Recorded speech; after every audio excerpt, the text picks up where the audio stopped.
Welcome to Inquiry into Self. Something that I found helpful is being radically honest with myself. Now, am I always 100% radically honest with myself? I don't know, but it's something that has being oriented in that direction has been so helpful. So, for example, when my husband soaked that cloth in 100% bleach, if I was thinking, oh my gosh, how can he do something so stupid? Which I had that thought at first.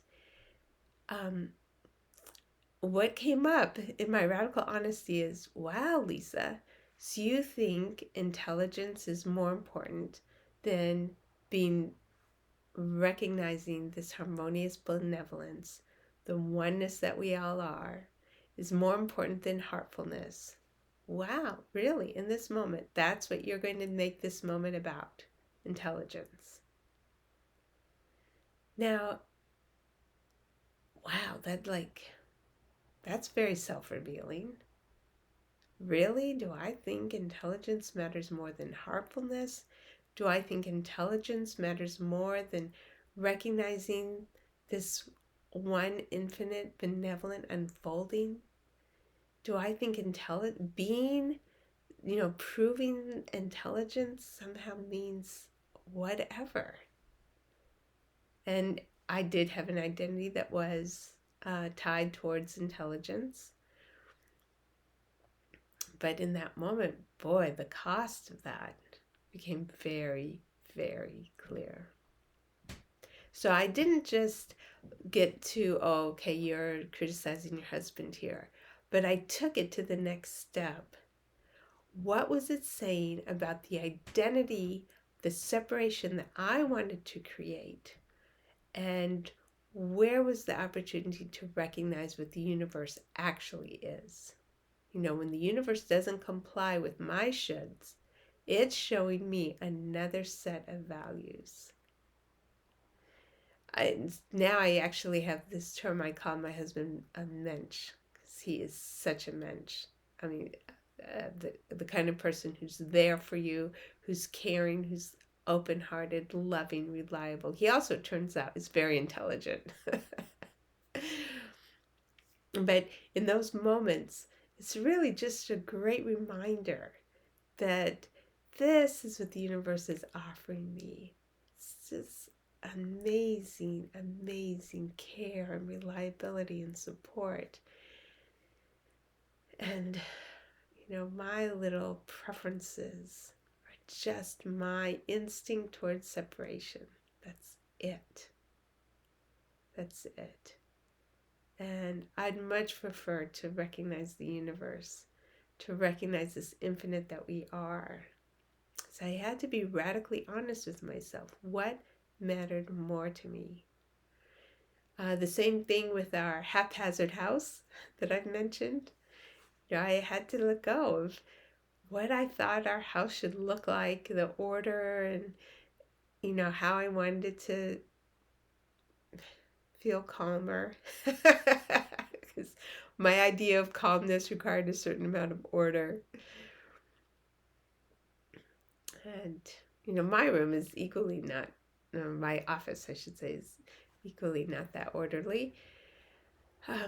So it's the haphazard house. It's just a wonderful way of letting go of this idea I had, this priority I had, this, it's not truth. And truth matters more.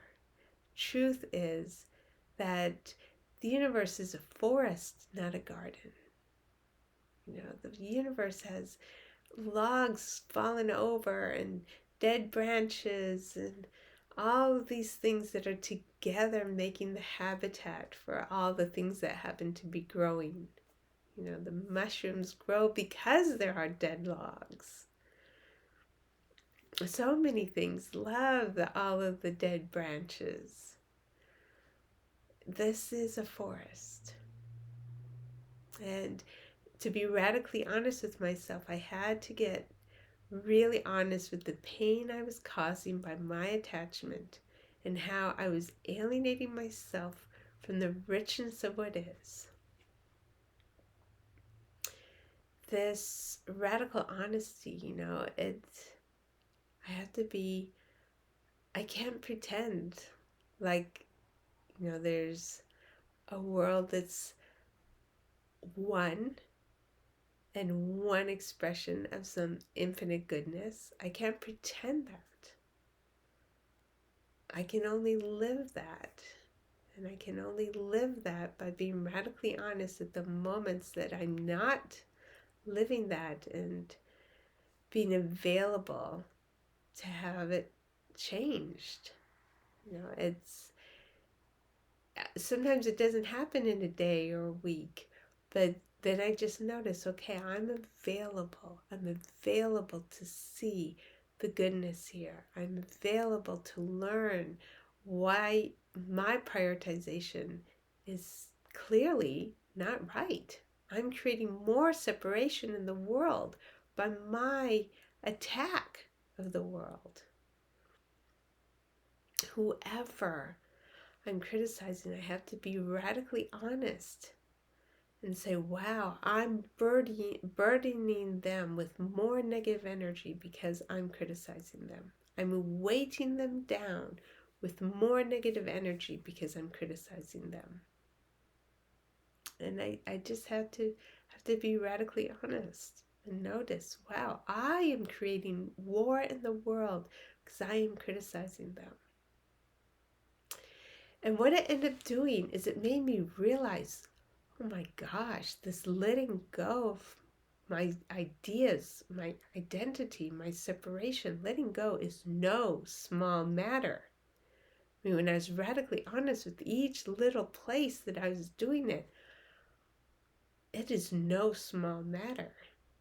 So this expectation that I have that so-and-so is going to be kinder in the world, that this politician is going to be more peaceful, that so-and-so is going to be more authentic, more honest. All those criticisms fell away. That corporations would be more transparent and corporations would have less impact on the environment. I mean, all these expectations. When I saw just how much work it takes in me, every little thing to let go of my separation, I became so much more gracious to everything else that's still learning that.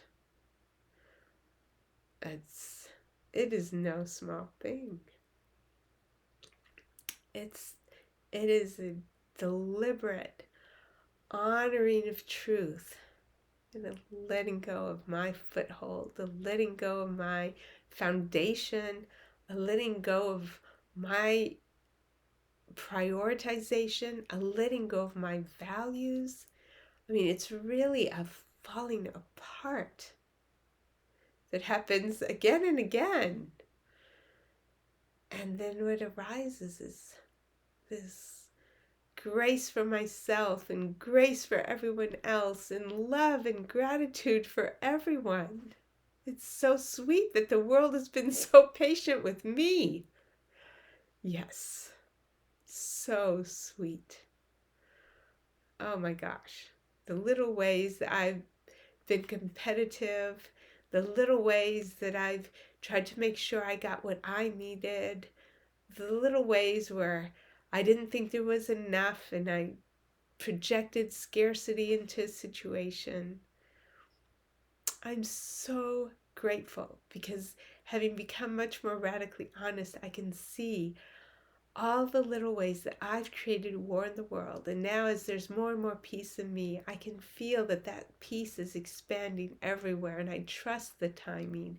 I trust that everyone will discover this capacity to fall apart, to lose their foundation, to find that there's an underlying goodness and benevolence here all the time.